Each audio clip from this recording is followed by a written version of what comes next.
Tubig nga nagabara sa drainage sang barangay nagatuga sang baha. Mabaho kag maygo nga tubig duwa na katuig nga ginaagunto sang pumuluyo. Sa dugang nga detalye makupod naton si John Sala live kag eksklusibo sa barangay Kalumpang Molo, Iloilo City. John?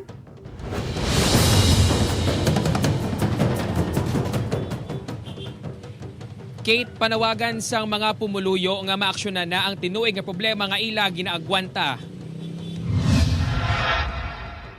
Temporaryo nga latayan sang mga pumuluyo ang mga kahoy kag sako nga puno sang bala sa Zone 4 Kalumpang Molo. Halos duwa ka tuig na ginaanto sa mga residenteng baha. Dugang nga huol sa ilang mabaho kag mahigko nga tubig baha. Gani amo na lang ang balakoon ni Nanay Besidita ilabi na kay nagabalatian. Nga masakit ako subong. Aksyonan tani. Ang Zone 4 ang pinakamanubok at sa tanan ng mga zona sa Kalumpang gani diri nagatipon ang tubig. Makapila ka beses naging padangat sang mga pumuluyo sa barangay apang wala sa gihapon masolusyonan ang problema. Napalabot na mo sa barangay na nagkadon ng lupon. Nagamot, nagani ko pulo kasako. Nga purpusan lang nada nga hindi na maginamong tao. Di wala ti project, wala ti miura. Nakasugtanan na nila upod ang lupon nga ipaguba ang drainage kag amutan ang proyekto para hindi na magtili ng tubig pero tub-tub subong wala pa maaktuhan.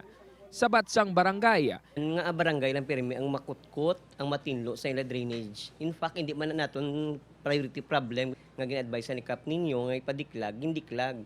Most of them sa mga resident, nagkatanaw mo lang sila.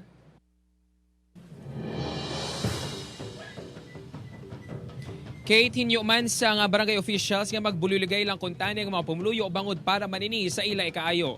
Kate? Madamong nga salamat, John Sala.